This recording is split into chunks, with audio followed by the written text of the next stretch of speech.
여러분 안녕하십니까? 오늘의 미국 위켄드 에디션 강혜신입니다.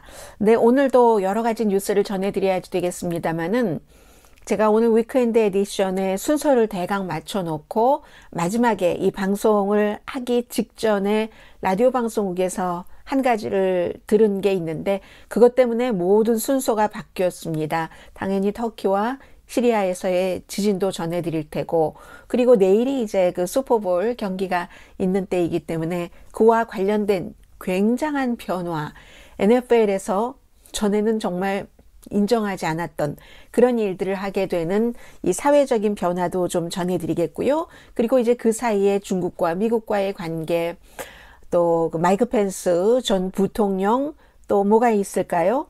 여러 가지 이슈들 지금 전해드리겠습니다. 어제 오후는 아니네요. 오늘의 미국 정규방송이 끝나고 나서 조금 있으니까 또다시 어느 나라에서 온 건지는 모르지만 이제 미국에서 어떠한 그 물체라고만 얘기를 했습니다. 그 물체를 격추시킨 이런 내용들도 함께 전해드리겠습니다. 먼저 제가 아침에 라디오 방송국에서 들었던 것은 박물관에 가면은 이제 박물관에 우리가 생각할 때는 박물관에 뭐 큰 일이 일어나는 경우가 거의 없기 때문에 그 귀중한 여러 가지 역사적인 작품을 지키는 사람들, 또 그 안에서의 여러 가지 질서를 지키는 분들, 안전을 위해서요. 그런 분들이 계시죠. 그분 가운데 한 분이 책을 쓰셨습니다. 메트로폴리탄 그 뮤지엄에서 10년 동안 일을 하셨다고 하는데 그분이 얘기하시는데 이제 말하자면 경비 요원으로 일을 하면서 많은 작품을 보지 않으셨겠어요? 그 작품 가운데서 어떤 때는 이제 이 방에도 있고 저 방에도 있고 하는데 어떤 한 과거의 작품을 진열해 놓은 방에 있으면서 참 좋았다. 작품들 자체는 너무나 슬펐지만 그 안에 희노애락이 다 담겨 있는 것이니까 이런 그 말씀을 하셨고, 그리고는 이제 무슨 일이 있을 때 렘브란트 그 작품을 지키는 것이 이분들 그 메트로폴리탄 그 뮤지엄 오브 아트겠죠. 그 지키는 그런 그 분들의 임무잖아요. 그런데 만약에 예기치 않은 일이 있어서 뭐 예를 들어 불이 났다 했을 때는 렘브란트보다는 사람이 우선입니다. 그렇게 교육을 받으신 것이고 그건 교육을 받든지 교육받지 않든지 당연한 거겠죠. 물론 어떤 사람은 나의 가족이 아니면 렘브란트의 작품을 먼저 챙겨서 그것이 특히 본인의 사유재산이라고 할 때는 그럴 때도 있겠지만 아주 그 뮤지엄에서 경비를 하고 있는 그분의 본연적인 잡으로는 불이 났다. 렘브란트와 보통 사람이 또 동시에 위험한데 한쪽만 구할 수 있다 할 때는 사람이 돼야지 된다. 이 얘기죠. 그래서 제가 그분의 그 말씀을 듣고 이제 책을 쓴 거예요. 그분의 10년의 경험을. 그분의 그 말씀을 듣고 이 내용을 맨 먼저 전해드리기로 했습니다. 터키, 트리기예와 시리아의 지진, 진도 7.8이었고 그리고 이제 한 주일이 지나가고 있습니다. 사망자가 2만 5천 명이 넘기 때문에 후쿠시마 원전 사고가 있었던 그 지진이요. 2011년 지진 때에 2만 명보다도 지금 사망자가 더 많습니다. 그리고 터키에서는 미국인 3명도 숨졌습니다. 한국 분들은 이번에 그 피해를 입으신 분들은 신체적으로 안 계신 것으로 알고 있죠. 그리고 이제 이게 더 중요한 것은 터키보다는 시리아입니다. 시리아와 터키가 합쳐서 2만 5천 명 정도가 사망자고 부상자는 뭐 8만 명 이상이고요.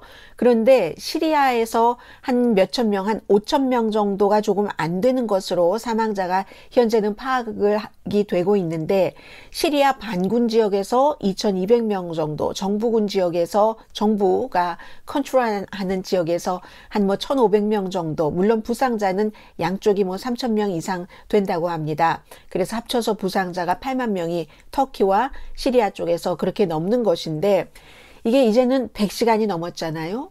물론 아직도 불가능이라는 그 벽을, 거의 불가능이라는 벽을 사람들의 기존 그 관념을 깨고 시니어도 구해졌고 무슨 7살짜리 아이와 아버지 또 3살짜리 어린이 이렇게 많은 그 3살짜리 아이와 아빠네요. 7살짜리 소년, 그리고 한 집에서는 5명 가족이 모두 구해지고, 그래서 터키에서는 어제도 수십 명이 구조되기는 했습니다. 그런데 시리아는 터키와 조금 다릅니다.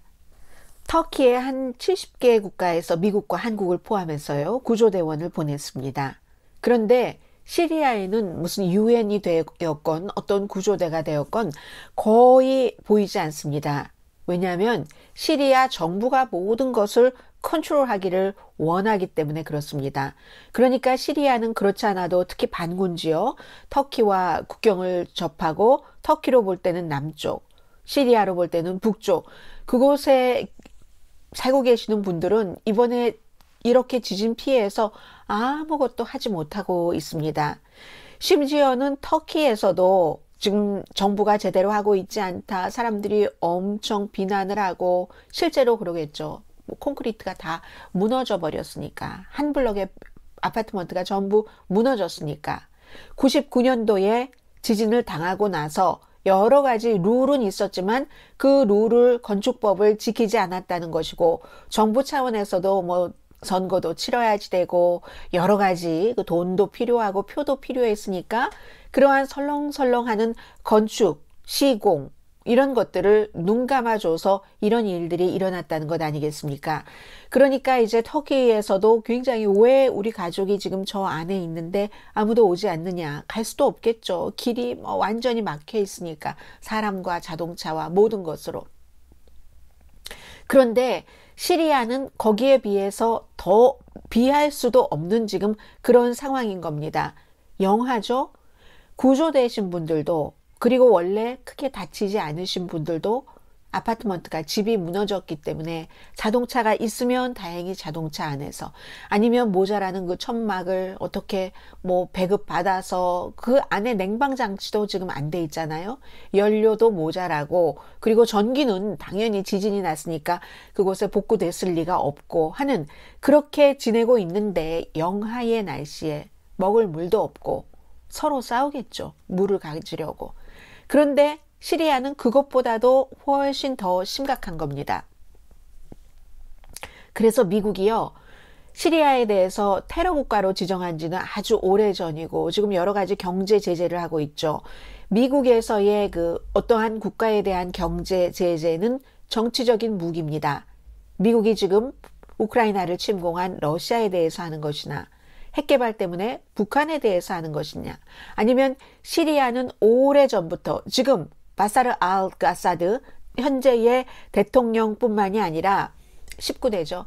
그 아버지 때부터, 아버지는 71년부터 2000년까지 대통령을 했습니다. 그리고 아들은, 바사르 알 아들은 이제 그 아버지가 돌아가신 다음부터 지금까지 정권을 잡고 있는데, 사실은 그 이전에는 뭐 시리아가 이 정도의 수십 년 독재를 하고 아들에게 또 그것을 물려줘서 아들이 수십 년 독재하고 이러지는 않았습니다. 1979년도에 이제 미국이 시리아를 테러 국가로 지정을 했는데, 지금 테러 국가로 지정을 해서 여러 가지 미국이 경제 제재하는 것을 일단 180일 동안 풀어주겠다고 미국에서 발표를 했습니다. 그래도 그나마 시리아 정부군 측에도 피해가 있고 반군 측에도 피해가 있지만, 그렇지만 어쨌든 이런 경우에는 정부군이 어느 정도, 반군이나 그곳에 그 지역에 살고 있는 사람도 시리아 국민이니까 어느 정도 정부에 대한 제재를 풀어주면 반군 지역의 지진 피해 사람들에게도 뭔가가 돌아가지 않을까 해서 미국이 풀어준 겁니다. 79년도에 테러 국가로 지정을 해서 그 뒤부터 여러 가지를 했지만, 2004년도에 또 이라크 전쟁이 있었을 때도 역시 지금의 대통령이 되고 나서 한 4년 정도 됐을 때죠. 여러 가지 종교라든가 또 그 중동의 모든 것, 그런 것들 때문에 이라크 편에 섰습니다. 미국이 좋아하겠습니까? 그리고 나서 2011년도에 지금 아사드 대통령이 되고 나서 11년째에, 여러분들 그때 기억하시죠? 저도 그 당시에 점심을 먹다가 텔레비전을 보고 깜짝 놀라서 방송국으로 다시 들어와서 방송을 했었는데, 아랍의 봄 시위가 있었고 그때 뭔가가 될 줄 알았죠. 그게 2011년입니다. 그 이후에는 완전히 국민들에게 무력을 쓰고 한다 해서 미국이 계속 경제 제재를 해오고 있습니다. 바사르 알 아사드의 이 정권에 대해서 그 경제 제재를 하는 것을 미국으로서는 지금 풀어준 것, 이 정도가 할 수 있는 것이고, 미국뿐만이 아니라 어느 나라의 구조대원들도 그곳에 잘 못 들어갑니다. 어쩌면 받는다 하면은 러시아라든가 아니면 무슨 중국 정도를 받을 수 있을까요? 바사르 알 아사드가. 그래서 이제 이게 너무너무 시리아 국민들에게는 뭐 반군 옆에 살던, 정부군 옆에 살던 힘든 그런 그 일이 되고요. 아사드가 통제하는 한 지진에서 구조 작업도 해외에서 돕기가 힘들다는 얘기입니다. 제가 이 아사드 대통령의 바사르 알 아사드 대통령은 참 이게 사람이라는 게 그 사람의 가족, 또 나라, 부모가 누구이냐에 따라서 너무 많이 바뀝니다. 이 사람이 이렇게 독재적인 성격의 사람이 아니었습니다. 원래 이제 의대를 나와서 뭐 군의관도 하고 하다가 영국에서 안과 의사로 일할 때 형이 넷째 4명 자녀 가운데서 두 번째인데 형이 교통사고로 숨졌습니다. 그리고 나서 보따리 싸가지고 시리아로 돌아올 수밖에 없었죠. 다시 이제 시리아에서 뭐 군 복무하고 이랬는데, 그때까지만 하더라도 이 사람은 굉장히 후계자도 아니었으니까 시리아 독재자 대통령의 아들이 이제 71년부터 2000년까지 아버지가 대통령이었었죠. 아들이 영국에 가서 살 수 있는 것 아니겠어요? 영국에서 이제 그때 학교에서 와이프도 만나서 잘 살고 있었는데, 온화하고 영국을 경험한 사람이잖아요. 어떠한 그 사회주의 정책에 대한 반감도 갖고 있었고, 그래서 이제 이 사람이 대통령이 될 때 경제도 개방하기도 했고, 시장 경제를 도입하기도 했고, 취임사에서 민주주의를 말하기도 했었던 사람입니다. 2000년, 지금부터 23년 전입니다. 그런데 그 뒤에 계속 말씀드린 것처럼 2004년도에 이라크와의 전쟁이 있었을 때 뭐 이라크를 지원하고 이렇게 하다가 미국과는 영 사이가 나빠지게 된 거죠. 지금 그리고 이제 중동에 무슬림 가운데서 시아파, 크게 이제 시아파, 수니파가 있는데 거의 수니파가 정권을 잡고 있죠. 물론 시아파의 인구가 많은 곳이 있습니다. 뭐 구태여 말하자면 딱 4군데 정도가 굉장히 시아파가 많은 곳이 이란, 이라크, 인도, 파키스탄. 시리아는 무슨 시아파 인구가 그다지 많지는 않지만 이 바사르 알 아사드가 알라위라고 그 종교 자체가 시아파에 속합니다. 그래서 시아파로서 뭐 거의 유일하게 정권을 잡은 그런 곳인데, 미국과 아무튼 계속 이제 사이가 나쁘고 국가로 완전히 자리 잡힌 것도 이 시리아도 1946년밖에 안 돼요. 한국 1945년도에 대한독립만세 하고 46년도 그 다음 해 국가가 됐거든요.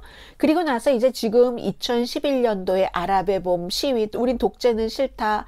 아버지가 30년을 독재하더니 아들도 지금 10년째구나 하고 2011년도에 막 시위 있고 했었을 때, 그때부터 이제 내전이 일어난 거죠. 바사르 알 아사드 물러나가라. 이 사람은 처음에 온화했고 사회주의를 경멸하고 민주주의를 얘기를 하고 했었던 사람이 어쨌든 정권은 지켜야겠길래, 그래서 점점 독재적으로 되는 거죠. 그리고 이제 무슬림 형제단이 있잖아요. 그 브라더후드, 알라포에 있었던. 그게 이제 무슬림 형제단을 바로 이 바사르 알 아사드의 바트당이 굉장히 탄압을 하면서 이 무슬림 형제단도 아사드를 암살을 하려고 시도도 하고 미수도 하고 살인 미수, 암살 미수가 있고 하니까 결국은 이 내전이 풀릴 수가 없는 상황입니다. 그러면 지금 반군이 있는, 아사드 물러나라 하는 곳이 있는 곳이 피해가 심한데 이 아사드 대통령이 그곳을 너무 잘 케어하겠습니까? 반군 지역에서 어떠한 스토리로 나의 남편이 아니면 뭐 나의 애인이 아사드 물러나라 하는 반군이기 때문에 같이 옆에서 사는 사람들의 고통은 아마 이만저만이 아닐 겁니다. 그래서 모든 인간의 어떤 생명 같은 것은 내 스스로의 의지로 되지 않는 것들이 있을 수 있다. 그러니까 참 우리는 조금 추우면 춥다고 하고 더우면 덥다고 하는데 지금 터키와 시리아 북부에 지진 피해를 입으신 분들은 이래저래 정치적으로 종교적으로 참 오갈 곳도 없고 너무 힘드시겠구나. 그러면서도 우리가 할 수 있는 일이 별로 없잖아요. 미국은 이제 뭐 그쪽 시리아에 대한 경제 제재를 180일 풀어준다고 하고 여러 가지 일반인들이 아마 할 수 있는 일들이 지금부터 마련이 되겠죠. 그러나 이제 더 이상은 지금부터 살아나오시는 분들은 전부 기적인 거죠. 그리고 살아나오셨다 하더라도 벌써 터키에서도 뭐 몇백만 명이 말하자면 이재민이 된 거죠. 자연재해로 인해서. 자연재해지만 인재도 좀 들어가 있을 수도 있다고 생각이 되고요. 왜냐하면 빌딩 코드를 안 지켰으니까. 99년도에 18,000명이 숨진 그 지진을 겪고 나서도. 그래서 이제 그분들이 또 어떻게 될 것인가 이런 것들 때문에 지금 아마 국제사회는 앞으로도 한동안 터키, 튀르키예와 시리아를 바라봐야지 될 것 같습니다. 무거운 마음으로요. 알면 알수록 더 무거워지는 마음으로요. 미국이 이제 3월 달에 이제 민주주의 정상회담이라는 게 열리는데 국제적으로. 그런데 이제 그것을 뭔가를 더 빛나게 하기 위해서 미리 만났습니다. 미국의 바이든 대통령과 브라질의 룰라 대통령이. 그럼 그전에는 바로 직전에 트럼프 전 대통령과 자이르 볼소나로 브라질 대통령이 아주 성향이 너무 맞았죠. 그래서 무슨 뭐 자주 만나거나 이러지는 않았지만 서로가 서로를 지지하는 것 같은 그런 발언들도 많이 했고 있는데 정반대로 그 두 대통령이 선거에서 지고 나서 아주 시기도 비슷해요. 브라질이 지난해 10월에 선거가 있어서 이제 그 이나시오 룰라 다 실바가 루이스 이나시오 룰라 다 실바가 그때 당선이 됐고 그리고 이제 미국 대통령은 2년 전에 11월이었잖아요. 그런데 10월, 11월에 당선되고 나서 두 사람 다 1월 달에 폭동을 겪습니다. 그 폭동을 겪은 사람들끼리 어제 만나서 이 민주주의, 그래도 우리 미국과 브라질이 민주주의를 지켰다. 이런 것들을 얘기를 했고요. 말하자면 룰라 대통령이 4년 동안 브라질은 세계에서 고립됐었습니다. 이렇게 얘기를 하는 건 뭘 말합니까? 볼소나로가 막 아마존 열대림을 막 다 나무를 쳐내고 경제를 살린다면서 그리고 코비드는 아무것도 아니라면서 마스크 쓰고 다니지 않고 하다가 사람들 엄청 다치고 했었던 그런 얘기를 했습니다. 볼소나로라는 말 하지 않고 그랬더니 바이든 대통령이 sounds familiar. 많이 듣던 얘기 같은데요. 미국도 트럼프 시대에 그랬었다 하는 그런 얘기들을 하면서 두 사람이 어쨌든 그 민주주의 가치를 홍보하는 그런 미팅을 어제 했습니다. 3월 달에 이제 민주주의 정상회담이 열리면 그때 이제 또다시 이 바이든 대통령과 룰라의 모습이 보이겠죠. 어제 미국에서 한 12시 조금 전에 국가안보위원회의 그 존 커비 그 대변인이 기자회견을 하던데요. 미국이 알래스카 영공에서 또 하나의 어떤 물체라고, 오브젝트라고 말할 수밖에 없습니다. 이번엔 그렇게 얘기를 하더군요. 풍선이라고 말하지 않았습니다. 그리고 지금 조사 중이니까 그것을 추격했습니다. 지금 추워서 꽁꽁 얼어있는, 말하자면 평소에 해수면이었던 그 해수면 위였는데 이번에는 frozen된 그곳에 있어서 바이든 대통령이 격추해라 해서 격추를 시켰다는 겁니다. 인구 밀도가 낮은 지역이었고요. 그리고 왜 격추시킨 이유는 4만 피트 상공이었다고 하거든요. 그러면은 이제 상업용 비행기가 최대까지 가는 것이 4만 피트 정도 되니까 그 위험이 됐으니까. 그런데 어디서 왔는지도 모른다. 아직까지도 똑같은 발표입니다. 국가의 소속인지 회사 아니면 개인 소유인지 이 물체가 누구 것인지 알 수 없지만 충분히 위협이 되기 때문에 그랬다. 그리고 이제 그 파편 같은 거 보니까 지난번에 일주일 전 토요일이었죠. 그때도 이번에는 어제 금요일이었고요. 추락시킨 그 풍선의 파편보다 훨씬 작았다고 하고요. 2대의 전투기가 출동을 했답니다. 그런데 그 안에 보니까 아무도 없었다라고 얘기를 하고 있고 그만큼 이제 미국이 영공을 지키는데 불침번을 하겠다는 얘기를 강조를 한 거고요. 어제도 역시 F-22 전투기가 가서 추락을 시켰습니다. 하루 전부터 저기 어디 뭔가 무슨 물체가 있다는 것을 감지했다고는 하거든요. 그런 것이 북동쪽으로 이동하고 있다 했다고 하고, 그리고 어쨌든 이 부분은 일주일 전에 중국이 주장하는 기상 관측용이었다. 미국은 절대로 그럴 리가 없다 하는 그런 미국식으로 하면은 정찰용 풍선을 격추시키고 나서 일주일 만에 있는 일이고, 그리고 아직까지는 미국 민주당이나 공화당이나 정치인들이 중국에 대해서 미국이 뭔가를 더 빡빡하게 해야지 된다라고 생각을 하고 있기 때문에 국무장관이 베이징으로 가서 시진핑 주석을 방문하기로 했었던 스케줄을 취소한 것을 지금 다시 복원한다 하는 얘기는 아직 없습니다.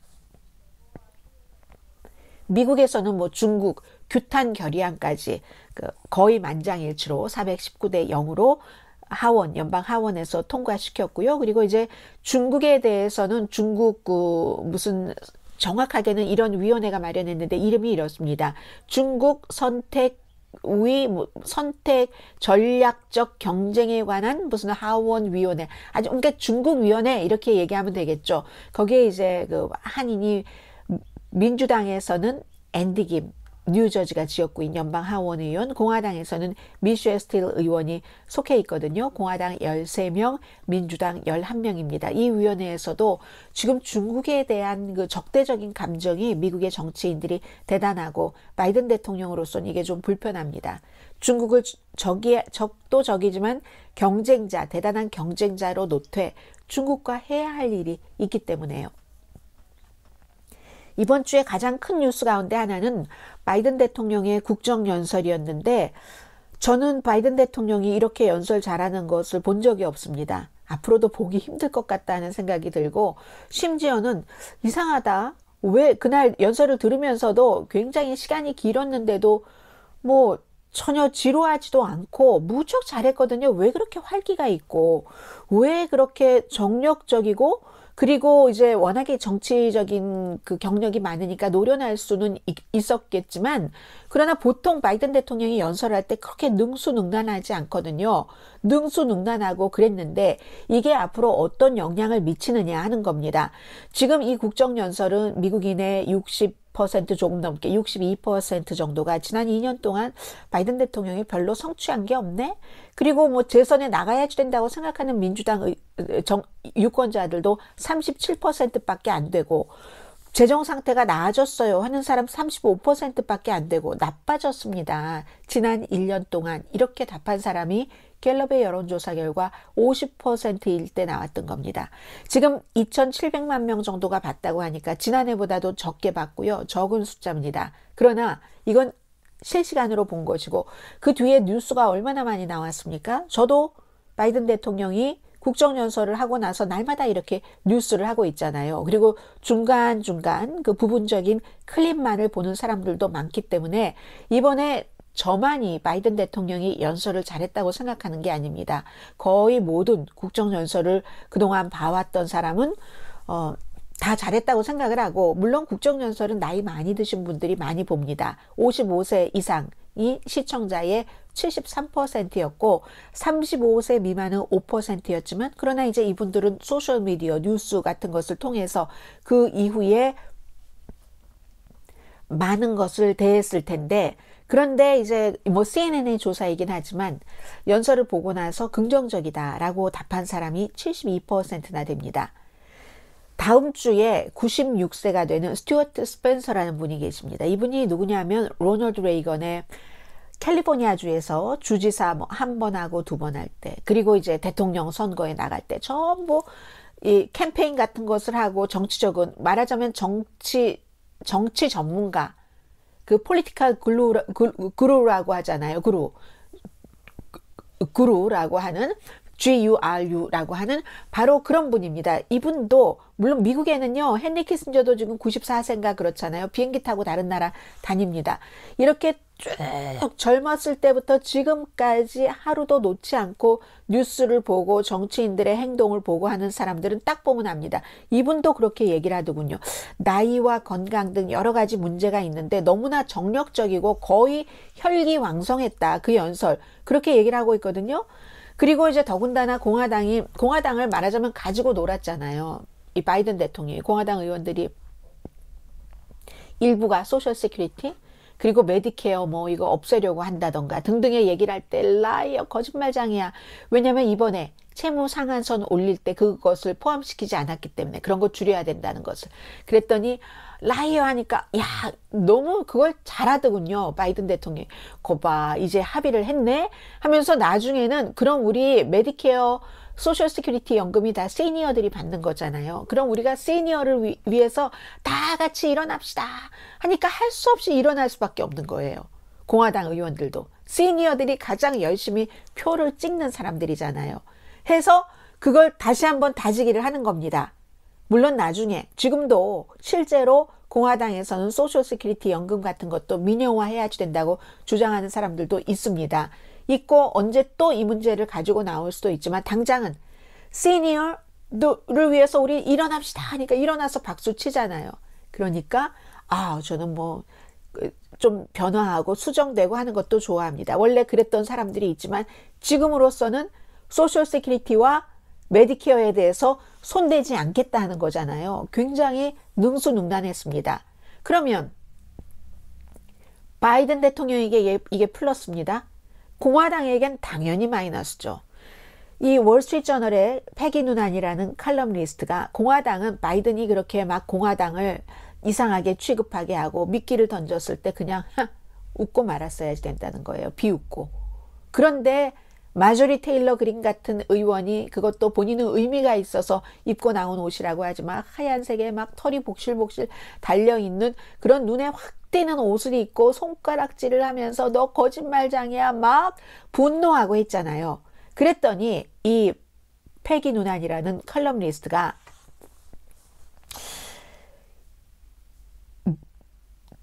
사람들이 유권자가 그렇게 국정연설이라는 가장 예의 바르고 그런 것들이 좀 품위가 있어야지 되는 곳에서 공화당 의원들이 일어나서 손가락질하고 대통령을 향해서 분노하고 하는 그런 사람들을 우리가 그런 사람들을 쪽에서 나오는 지도자를 뽑고 안심할 수 없겠다라고 생각을 한다는 겁니다. 공화당이 굉장히 잘못했다는 얘기고 물론 잘했다고 하는 사람들도 있습니다. 그래서 이것은 이번에는 그리고 또 하나 이 패기 누난이 지적하는 게 바이든이 마치 트럼프와 같았다. 왜냐하면 그런 얘기를 하잖아요. 오랜 동안 수십 년 동안 세계화, 글로벌 뭐 이런 산업 해서 참 수십 년 동안 힘들었던 사람들이 많다. 블루 칼라를 얘기를 하는 거죠. 트럼프가 오래 얘기를 했었던 그 블루 칼라들 미국 다 같이 가야지 됩니다. 이거 그래서 트럼피안이라고 표현을 하던데 트럼프를 따라갔었던 그 사람들에게 다시 원래는 그 사람들이 민주당의 표였죠. 블루 칼라가.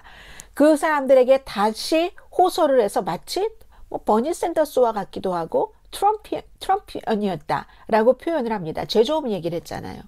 수십 년 동안 제조업이 일자리를 잃고 그게 이제 러스트 벨트가 돼서 트럼프에게 표를 했고 했다는 거죠. 그래서 분노로서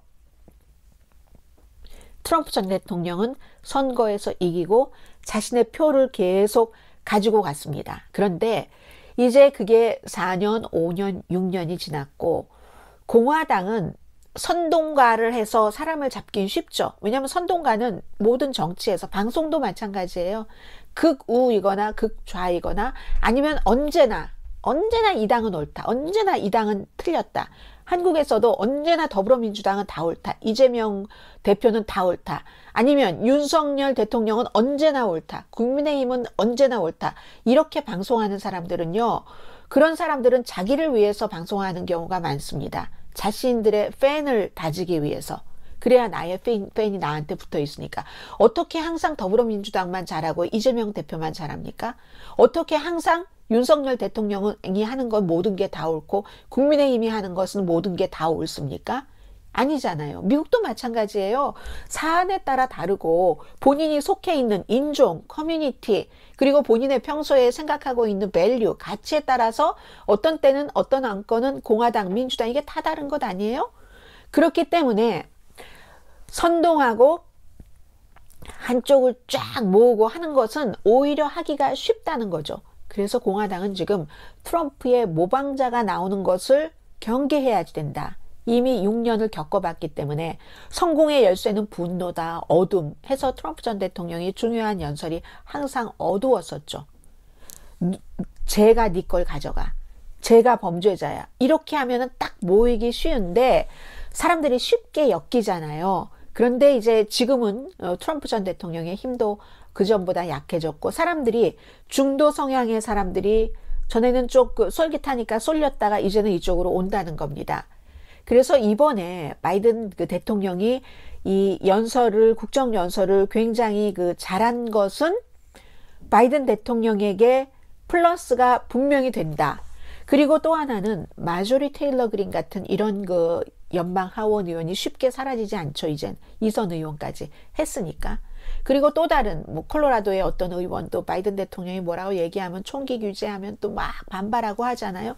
그런데 그런 의원들이 공화당 안에 섞여 있는 것을 민주당이 좋아할 것이다. 늘 뉴스가 되니까 분노하고 고함치고 그렇게 분노하고 고함치는 것을 일삼는 사람들에게 권력을 넘겨주고 안심할 수 있는 유권자가 얼마나 될 것인가. 시간이 지나면 지날수록 그렇지 않을 거다 해서 그 같은 정치인들이 민주당에게 당장 해가 되는 것처럼도 보이지만 장기적으로는 민주당이 저런 사람들이 있음으로써 공화당을 혐오하게 만든다는 거죠. 그런 얘기까지 이 패기 누나는 하고 있습니다. 바이든 대통령뿐만이 아니라 미래에 다시 민주당이 대통령이 된다면 다음이 됐건 그 다음이 됐건 그 뒤에도 지금 공화당의 이 코커스가 있잖아요. 완전히 그런 사람들이 모인 그런 코커스가 있기 때문에 그런 사람들이 있는 것이 공화당에는 도움이 되지 않는다. 미래의 민주당 대통령도 그들이 고함치고 분노하고 삿대질하고 하는 것을 인조해야 할 것이다 라고 얘기를 합니다. 그런데 문제는 바이든의 이 같은 분위기가 언제까지 갈까? 그리고 바이든은 이제 같이 가면 러닝메이트를 바꾸는 경우가 거의 없으니까 카멜라 해리스와 같이 가야지 되는데 카멜라 해리스에 대해서는 제가 앞서 말씀드렸던 스튜어트 스펜서라는 레이건을 주지사를 만들고 대통령을 만드는데 중요한 역할을 했었던 이분이 하는 얘기가 한마디로 그건 타고나는 거라고 얘기를 합니다. 카멜라 해리스는 터치가 없다고 얘기를 하거든요. 터치. 이렇게 터치하는. 그건 노력한다고 되는 것도 아니고 터치가 돼야지 호감도가 생기는 거잖아요. 그냥 어떤 사람은 저절로 있고 어떤 사람은 저절로 없고 이게 이제 터치의 느낌을 가장 많이 갖고 있는 사람이 오바마 정치인으로선 대통령이라고 볼 수 있겠죠. 왜냐하면 공화당이면서도 오바마를 좋아했었던 오바마에게 표를 찍지 않고도 그는 그래도 진정성이 있었고 정직했다라고 생각하는 사람들이 많잖아요. 그 오바마에게 있던 터치가 카멜라 해리스에게 없기 때문에 결국은 이 카멜라 해리스가 최초의 에이시안 아메리칸 또 최초의 여자 최초의 에이시안 아메리칸 최초의 아프리칸 아메리칸 부통령이 되는 데는 성공했지만 그 뒤로 터치를 기반으로 사람들과 그 직책에서의 성공은 못했다는 겁니다. 아프리칸 아메리칸은 아빠가 자마이카니까 엄마는 인도계니까 그리고 그러니까 블랙이고 또 에이시안 아메리칸이고 최초의 여자이긴 하지만 해서 바이든 대통령은 이제 곧 재선에 대해서 출마 발표를 하겠죠. 출마 발표를 할 때 가장 큰 문제는 카멜라 해리스 부통령이 될 것이다. 이런 얘기가 이번에 국정연설 끝나고 나서 공화당에서도 다 국정연설을 굉장히 잘했다고 보기 때문에 그 뒤에 바이든의 딜레마를 지적을 한 것이었습니다. 연방수사국이 마이크 펜스 전 부통령 집에서 5시간 동안 어제 수색한 결과 1개의 기밀 문서를 발견을 했고 나머지 몇 개는 기밀이 아닌 것, 표시 없는 6개 정도를 추가로 발견됐답니다. 바이든 대통령의 집을 수색할 때와 똑같은 식으로 했고요. 펜스 전 대통령이 바이든 대통령의 집에서 기밀 문서가 나왔을 때 막 비난했잖아요. 그리고 나는 그런 거 하나도 안 가지고 갔어 했는데 결국은 본인의 바이든 이후에 이제 겁이 나서 스스로 찾아봤더니 나왔고 나온 것은 돌려줬고 관계 당국에 그리고 이제 자발적으로 FBI의 수색을 받아서 1개 정도 나왔다는 겁니다. 그런데요. 지난 몇 개월 동안 트럼프 전 대통령도 자발적으로 기밀 문서라고 써 있는 것을 또 많이 본인이 지금 살고 있는 그 집에서 자발적으로 그 리턴을 했다는 뉴스도 오늘 나오고 있습니다. 그 전에 1년 반 훨씬 넘게 리턴하지 않고 그런 게 어딨어, 거짓말이야, 거짓말이야, 거짓말이야 했었던 그 트럼프 전 대통령이 지금 처음에 바이든 대통령 집에서도 나왔다 할 때는 무조건 트럼프 전 대통령에게 좋다고 봤죠. 선물이라고 봤죠. 그런데 그 이후에 자신의 그 부통령인 마이크 펜스 집에서도 나왔으니까 사람들도 실수로 그럴 수도 있겠구나. 그런데 실수라고 해도 이 트럼프 전 대통령은 그건 아니지. 수십 박스를 가져갔으니까, 그리고 달라고 했을 때 안 줬으니까 이건 다르잖아 라고 이런 정황이 나오면서 트럼프 전 대통령에게 꼭 유리하게 되는 건 아니고 그 분위기를 본 트럼프 전 대통령이 많이 리턴을 했답니다. 그리고 펜스 부통령은 하기 싫은 일을 지금 어떻게 해야 될지 모르겠어요. 그 기밀 문서와 1월 6일 의사당 사건에 트럼프 전 대통령이 어떠한 범죄를 저질렀는가 하는 것을 수사하는 특별검사 잭 스미스로부터 소환장을 받았습니다.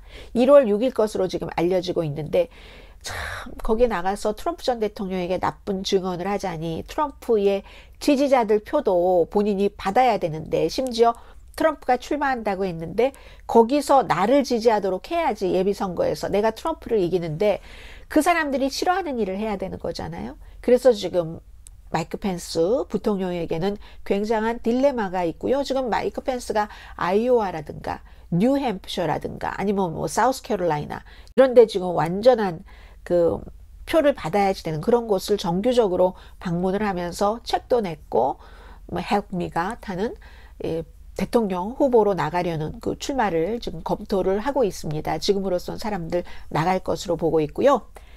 이제 두 가지 이슈가 남았습니다. 하나는 젤렌스키와 우크라이나와 바이든. 젤렌스키 대통령이 유럽 지도자들을 영국에서, 프랑스에서, 브뤼셀에서 만나서 저희에게 무기를 더 주십시오. 자유의 날개를 주십시오. 전투기를 주십시오. 한 얘기는 다 알고 계시는 겁니다. 그리고 나서 바이든 대통령이 이달 20일부터 22일까지 사흘이나 됩니다. 폴란드를 방문을 합니다.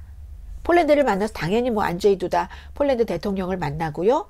또 나토 리더들도 만나고 2월 24일이 러시아가 우크라이나를 침공한 지 1년이 되는 날이기 때문에 그때 맞춰서 연설을 하는 거죠. 그랬더니 어제 기자들이 물어봤어요. 백악관에. 그럼 우크라이나도 혹시 깜짝 방문 같은 것 합니까? 했더니 아직까지는 아니라고. 지금 뭐 질 바이든 여사도 갔고 낸시 펠로시 하원 의장도 갔고 중요한 사람 다 갔고 뭐 영국 총리 등등 우크라이나에 많이 갔지만 바이든 대통령은 안 갔습니다. 그리고 지금 생각해 보시면요. 제가 1년쯤 전에 여러분들께 이런 보도를 해드렸습니다. 바이든 대통령이 폴란드에 갔었을 때 폴란드에서 이런 연설을 했죠. 푸틴은 캔낫이라고 했어요. 캔트. 권력을 유지할 수 없다. 이런 말을 했기 때문에 그 당시에 그럼 뭐야? 미국이 푸틴을 내치도록 조정을 한다는 거야? 정권 교체를 한다는 거야?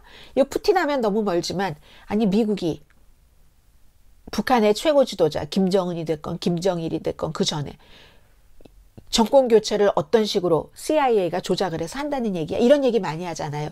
그때 바이든 대통령이 푸틴은 그 정권을 가질 수 없다라고 얘기를 했었던 그곳이 폴란드입니다. 나중에 이게 그 정권 교체 그런 것을 뜻한 것은 아니다라고 해명은 했지만 그런 일이 있고 1년 만에 이제 다시 폴란드를 방문을 해서 당연히 뭐 연설에는 어떻게 우크라이나 국민들이 잘 싸웠는가, 세계는 어떻게 우크라이나 국민들이 잘 싸울 수 있도록 서로 국가 간에 스스로 희생을 하면서 여기까지 왔는가. 중요한 명제는 민주주의를 지키기 위해서 우크라이나도 러시아보다는 독재, 사회주의, 공산주의, 러시아보다는 서방 세계가 좋다고 하니까 그런 거. 그리고 앞으로 어떻게 계속 지지할 것인가. 이게 이제 연설의 내용이 되겠죠. 그리고 24일쯤 아니면 봄쯤에 러시아가 대대적인 공격을 우크라이나에 할 것으로 예상들을 하고 있기 때문에 젤렌스키 대통령이 다니면서 당부를 하는 겁니다. 지원해달라고. 그리고 바이든 대통령이 폴란드까지 바로 우크라이나 옆 나라까지 갔는데 그것도 1년 되는 즈음에 아무 지원 안 하겠습니까? 뭔가 지원 패키지가 있으리라고 봅니다. 참 이 부자는요, 갖고 있는 돈을 가지고 적절하게 좀 쓸 때 쓰네 하는 식으로 써야지 다른 나라에서 존중을 합니다. 따라옵니다. 이 부자가 가려고 하는 세계의 질서, 월드 오더, 그런 방향에 대해서. 마지막으로 돈 얘기를 전해드리겠습니다. 내일 이제 뭐 여러분들 평소에 풋볼 안 보시더라도 이 슈퍼볼 보시는 분들 굉장히 많으실 텐데요. 맥주도 드시고 나초, 과카몰레에 찍어서 드시고, 저는 살사와 과카몰레를 제 입맛에는 아주 맛있게 만듭니다. 좋아해요. 그리고 그래서 가끔 만들어 먹는데, 내일 미국에서 이것에서 얘기해야 될 것들이 너무 많죠. 저는 스포츠 스코어 자체는 말씀드리지 않겠습니다. 그런데 미국이 스포츠 도박이 이제 마리화나가 레저용이 되는 것처럼 스포츠 도박을 합법화하는 주가 지난 5년 사이에 하나도 없던 게 33개 주가 됐습니다. 근데 이게 꼭 나쁜 것인가? 뭐 좋은 것인가? 뭐 어떻게 봐야지 되는 것인지, 아무튼 이번에 이 슈퍼볼이 열리는 곳이 애리조나의 글렌데일이라는, 로스앤젤레스 인근 글렌데일이 아니라요, 글렌데일에 있는 그 스테이트 팜 스타디움이잖아요. 애리조나주도 이제 그 스포츠 베팅이, 스포츠 도박이 합법화가 됐기 때문에, 스포츠 도박이 합법화된 주에서 이렇게 슈퍼볼을 하는 것은 이번이 처음입니다.